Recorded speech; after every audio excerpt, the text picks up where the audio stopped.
Hi, I'm Paul Kyogan from GK Tuition, and in this video I want to talk to you about financial maths. Now the question that I've chosen to go through here is 2018 Paper 2 Question 8 Part C.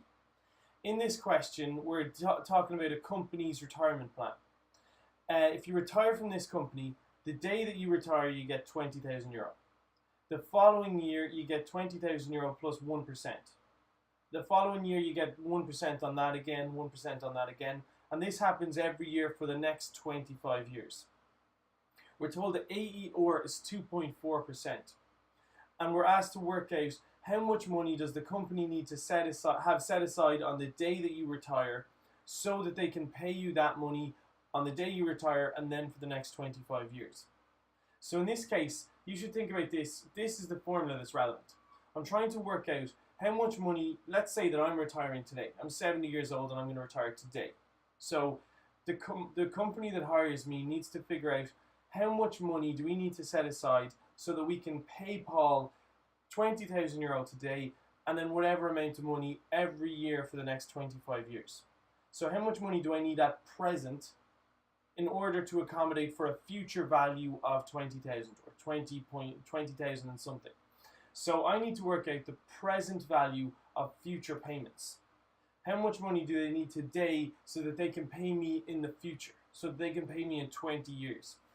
So let's just work out our series here. Let's first work out our series and ignore the 1% increase. The 1% increase will accommodate for it at the end. I need to work out SN, the sum of whatever amount of terms. So if I'm retiring today, the company needs to pay me €20,000. So obviously, in order to pay me €20,000 today, there needs to physically be €20,000 in the account. So the first term is just 20,000, I don't need to do anything with it. The second term, the company needs to pay me, let's assume it's still 20,000. The company needs to pay me €20,000 in a year, on the day of my 71st birthday. So there you know, right, the future payment is going to be 20,000 divided by 1 plus I to the power of t. Now, if the AER is 2.4%, you divide that by 100, your I is 0.024. So that means 1 plus I will be 1.024. Okay, and it's going to happen in a year, so t is 1. Okay, so that accommodates for how much money they would need to have in the account today on my 70th birthday so that they can pay me €20,000 in a year on my 71st birthday. Then I could continue that on. My next term would be 20,000 divided by 1.024 to the power of 2. That is the amount of money they would need to have in the account today so that they could pay me 20,000 in 2 years. Okay? Now, obviously we're not going to write out all of our terms, but you have to be careful here because the wording on the question was tricky. They're going to pay you €20,000 today, and then again they're going to continue to pay you for the next 25 years, which means that there's 26 terms altogether, not 25. There's the first payment and then another 25 terms.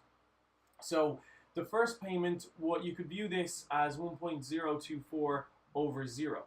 First payment is this to the power of 0. The second payment is this to the power of 1. The third payment is this to the power of 2, which means that the 26th payment is going to be this to the power of 25. So it's that to the power of 25. Now, I've obviously, so thus far I've ignored the fact that it's not actually 20,000 every year, it's 20,000 plus 1%. Okay? To accommodate for 1%, well, the easiest way to think of it is what would I need to multiply 100 by to get to 101%? If you multiply 100 by 1.01, you get to 101. So if you multiply anything by 1.01, you add on 1%. So if the first payment is 20,000, the second payment will actually be 20,000 times 1.01 to the power of 1. Okay? The third payment will actually be 20,000 times 1.01 to the power of 2. The fourth payment will be 20,000 by 1.01 to the power of 3 to the power of 4, and so on. So the last payment will be 20,000 times 1.01 to the power of 25. Notice that, now I wouldn't delve, I think you're easier to just almost think of that when you're to try and figure that one out yourself. Actually, what we're using is the other formula. We're using the other formula. The present value is 1 plus I to the power of t, but it only confuses the matter there. I wouldn't delve too deeply into that. If you understand where we got the 1.01 from, then I just think of it like that. Once I have this set up, it should be relatively straightforward. This is just SN. This is now just a geometric question. This is just sequences and series. It's nothing to do with financial maths anymore. I need to sub into the formula Sn is equal to A times 1 minus or to the power of n over 1 minus or. In this case, my first term is just going to be 20,000.